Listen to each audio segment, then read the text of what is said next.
మీరు ఇప్పటివరకు డబ్బు కోసం ఎంతో కష్టపడుతున్నారు. కానీ ధనం మీ దగ్గరికి రావడమే లేదు. లేదా ఆలస్యం అవుతుంది. ఇది మీ సమస్య గాదు. ఇది మీ సంకల్ప శక్తి సరైన దిశలో లేకపోవడం అన్నమాట. మన ఋషులు ఒక విషయాన్ని స్పష్టంగా జెప్పారు. ధనం అనేది కేవలం కష్టంతో రాదు. శక్తి ఆకర్షణ ఖచ్చితంగా ఉండాలి అని చెప్పేసి. ఈరోజు నేను మీకు 3 మంత్రాలు చెప్తాను.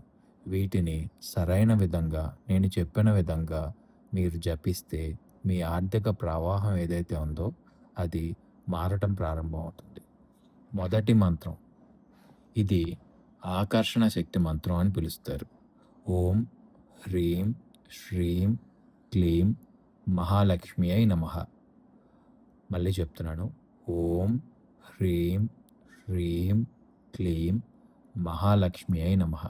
ఈ మంత్రాన్ని ఉదయం లేవగానే ఖచ్చితంగా 27 సార్లు జపించాలి. ఎందుకంటే 27 అనేది నక్షత్రాల సంఖ్య. మీ జీవితానికి అనుసంధానం ఉన్న శక్తి అన్నమాట. రెండవ మంత్రం ఇది డబ్బు నిలబడే శక్తి కోసం చదువుతాం అన్నమాట. ఓం హ్రీం నమః. మళ్ళీ చెప్తున్నాను. ఓం హ్రీం నమః. ఇది చాలామందికి డబ్బు వస్తది. కానీ ఎంతొచ్చినా కూడా ఖర్చయిపోతూ ఉంటుంది. నిలవదు. ఈ మంత్రాన్ని రాత్రి పడుకునే ముందు 108 సార్లు జపించాలి.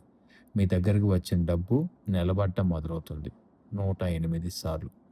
ఇక మూడో మంత్రం. ఇది చాలామందికి తెలియని అంతర్గత ధనశక్తి మంత్రం అన్నమాట. ఓం కుబేరాయ నమః. ఈ మంత్రాన్ని జపించే ముందు ఒక విషయం గుర్తుపెట్టుకోండి. మీరు అప్పుల్లో ఉన్నా లేదా మీకు డబ్బు లేకపోయినా మీ మనసులో మాత్రం మీరు చాలా ధనవంతులు అని చెప్పేసి ఆ ఫీలింగ్ మీరు ఎప్పుడు మెయింటైన్ చేయాలి. ఈ మంత్రం చేస్తున్నారు అంటే. అప్పుడు మాత్రమే ఈ మంత్రం పనిచేస్తుంది. ఇది 108 సార్లు. ఇలా 3 మంత్రాలని మీరు 21 రోజుల పాటు నిరంతరంగా జపించేయాలన్నమాట. సో, ఈ ఏ రోజు మిస్ అవ్వకూడదు. మధ్యలో డౌట్ వస్తే అది మీ మనస్సు మీకు పెట్టే పరీక్ష అని చెప్పేసి అనుకోండి. అది దాటారా మీకు ఫలితం ఖచ్చితంగా కనిపిస్తుంది. గుర్తుంచుకోండి, డబ్బు అనేది బయట నుంచి వచ్చేది కాదు. ముందు లోపల మీరు దాని గురించి ఫీల్ అవుతున్న ఏదైతే ఉందో దాన్ని మార్చాలి. అంటే లోపలే మిమ్మల్ని మీరు ధనవంతుడిలాగా ముందు సృష్టించాలి.